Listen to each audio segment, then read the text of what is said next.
Let's take a closer look at the Roman numerals we used in the last video. Remember, we were using the scale A major, and we had the chord 1, 4, 2, and 5. First, I'd like to point out that 2 is lowercase. That just means it's minor. And logic would lead us to uppercase, meaning major, which is actually the case.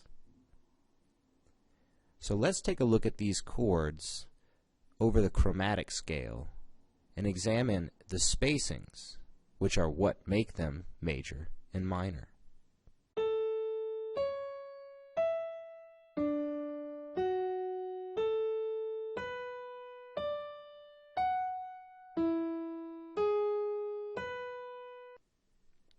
Notice that the 2 chord, which is minor, has a note in the middle that is a half a step closer to the root in terms of musical distance. This should remind you of our intervals section. Remember, if you want to take a major third and make it minor, you just lower it a half step.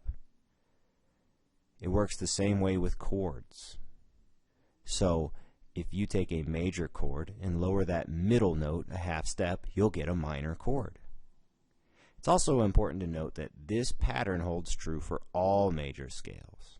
So in all major scales, the 1 is major, the 2 is minor, the 3 is minor, the 4 is major, the 5 is major, the 6 is minor, the 7 is what's called diminished, and we'll cover that later. Minor scales also have their own patterns of Roman numerals. So if you build chords based off of a minor scale instead of a major, the 1 will be minor, the 2 will be diminished, the 3 will be major, the 4 will be minor, the 5 will be minor, the 6 will be major, the 7 will be major. Let's take a listen to our chord progression using the A minor scale instead of the A major scale. Then we're going to use a couple different scales after that.